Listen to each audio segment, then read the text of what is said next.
Aladdin.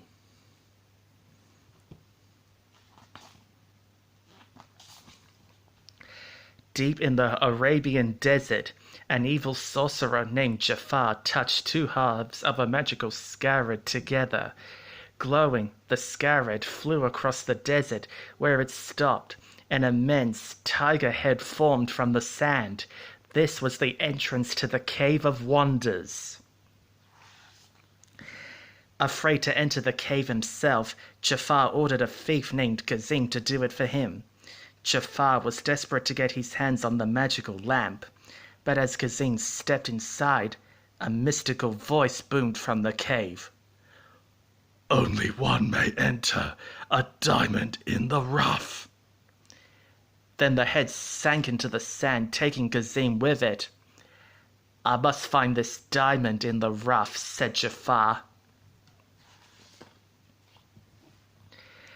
Early the next morning, in the marketplace of Agrabah, a poor young man named Aladdin took a loaf of bread. "Stop, street rats!" shouted the Sultan's guards. Aladdin and his pet monkey Abu flew over rooftops and balconies, up steps and down alleyways. Outwitted, the guards gave up. Aladdin and Abu hurried back to their rooftop home. Aladdin gazed at the Sultan's palace. "One day we'll be rich, live in a palace, and never have any problems," he promised Abu. Then they would never again have to steal in order to survive. But Aladdin was wrong. In the palace, Princess Jasmine had her own problems.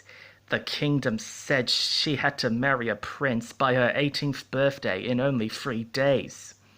But Jasmine wanted to marry for love. Her father, the Sultan, didn't understand, but her pet tiger, Raja, did. Jasmine's refusal to choose a husband upset the Sultan. Jafar, who was also the Sultan's advisor, convinced the Sultan he could help. But all he really wanted was the Sultan's blue diamond ring, which would assist him in finding the diamond in the rough the cave had mentioned. He hypnotized the Sultan just long enough to get the ring. While Jafar plotted and planned, Jasmine disguised herself as a commoner and hugged Raja goodbye. She had decided that it would be better to leave home than be forced to marry. "I'll miss you," she said, "but I can't stay here and have my life lived for me. I want to see more of the world than this palace." She climbed over the palace walls and was gone.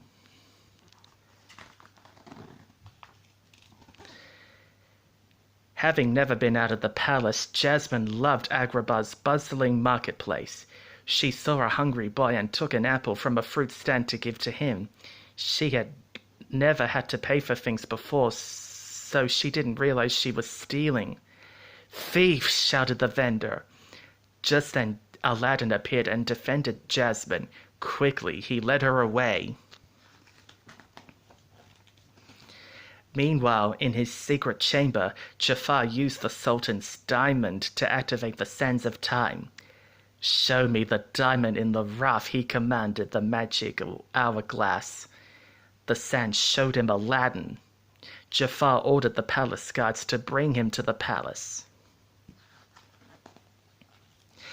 Aladdin took Jasmine to his home, a ragged shelter on the roof of a building. Jasmine thought he was clever and handsome.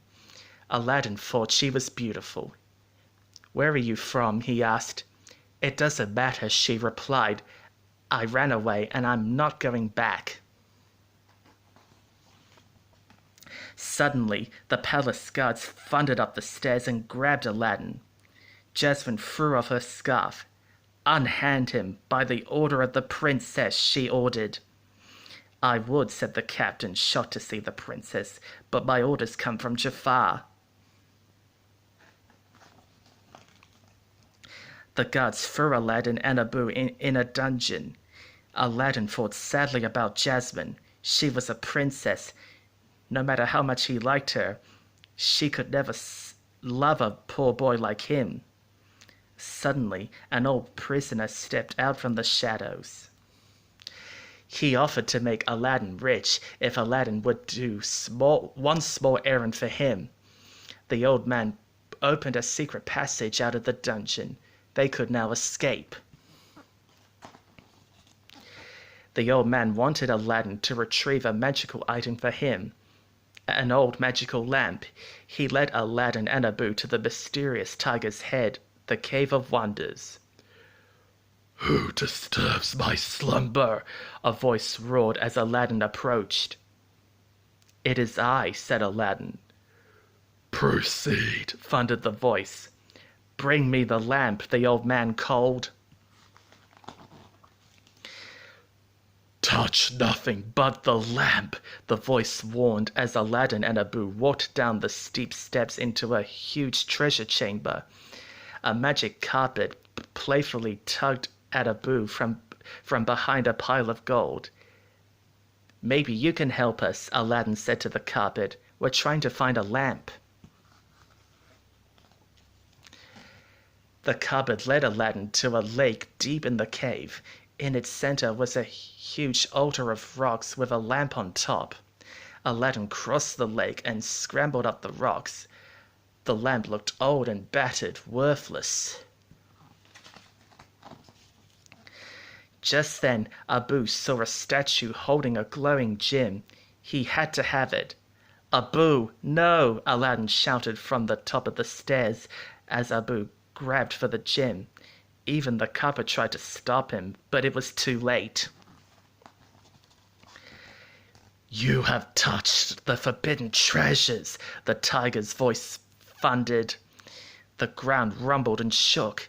Aladdin was flung into the air. The carpet floor turned to molten lava. Catching Aladdin and Abu, the carpet soared for the cave entrance, but Aladdin fell off. Frantically, Aladdin grabbed for the old man's hand on the crumbling stairs. Aladdin begged him for help. "Give me the lamp," the man said, revealing a dagger. Then snap! Abu bit the man's hand. The old man pulled away and Aladdin and Abu tumbled back into the cave. The old man laughed as he took off his beard. It was actually Jafar in disguise. He reached inside his cloak for the lamp, howling in despair once he realized it was gone. Back in the cave, Abu pulled out the lamp. He had definitely grabbed it back from Jafar. Aladdin rubbed the lamp. Suddenly, sparks flew, smoke swirled, and poof! A genie appeared. "You get 3 wishes," the genie told Aladdin. You probably can't even get us out of this cave," Aladdin said skeptically. "We're out of here," the genie shouted. In seconds, they were out of the cave without using a single wish. Aladdin still had all 3 wishes to use. "Can you turn me into a prince?" he asked the genie. The genie looked at Aladdin's size and build. He measured here and there. And then, with a wave of his big blue hands, presto! The genie dressed Aladdin in clothes fit for a prince. "We'll call you Prince Ali au revoir," the genie announced. "Hang on to your turban," the genie shouted. Suddenly, acrobats, dancers, sword twirlers, and a margarade of animals appeared. Aladdin rode into Agrabah in a spectacular parade. Arriving at the palace, Aladdin asked for Jasmine's hand.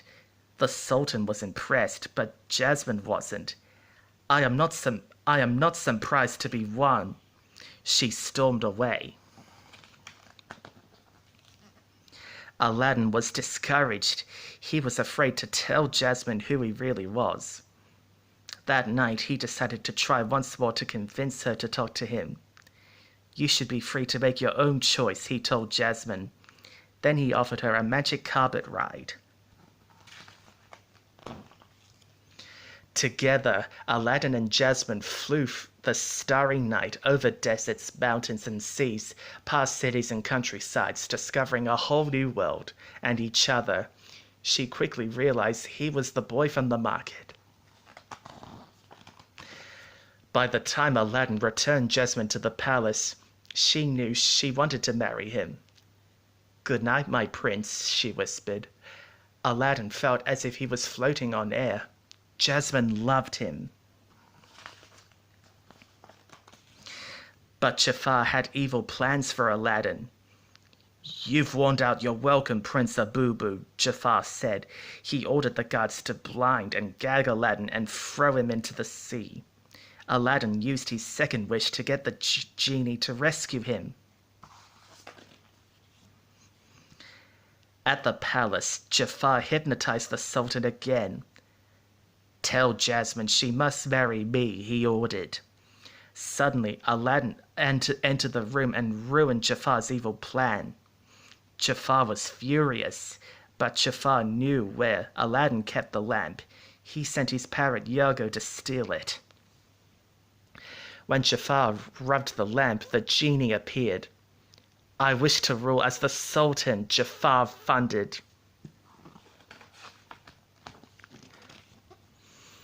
The genie had to obey. He transformed Jafar into the Sultan. Then he lifted the palace into the air. With his magic staff, Jafar banished Aladdin and Abu to a frozen wasteland. Luckily, the magic carpet found them and carried them back to the palace. Meanwhile, things looked hopeless for Jasmine and the Sultan. Suddenly, Aladdin appeared. Quickly, she pretended to flirt with the vain sorcerer.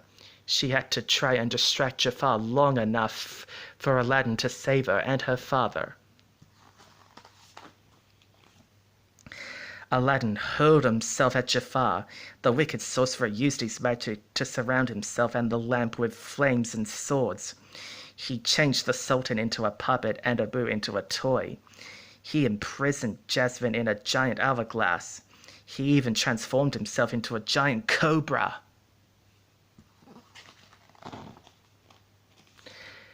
Noticing how Jafar craved mighty power, Aladdin had an idea. "The genie has more power than you'll ever have," he taunted Jafar.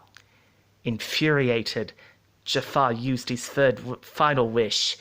"I wish to be an all-powerful genie." Jafar was transformed into a genie, but he had forgotten that although powerful genies were doomed to live in a lamp and obey their master's wishes. Aladdin picked up the lamp and imprisoned Jafar inside. He was trapped forever. As a reward for Aladdin's bravery, the Sultan changed the laws so Jasmine could marry whoever she chose. Of course, she chose Aladdin. Aladdin used his third wish to keep his promise and free the genie. Sadly, Aladdin and the genie said goodbye, but they knew they would be friends forever.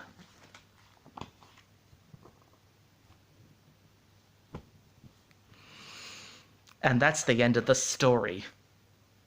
Thus, this is dedicated to the memory of Robin Williams, who voiced the genie in the 1992 classic itself.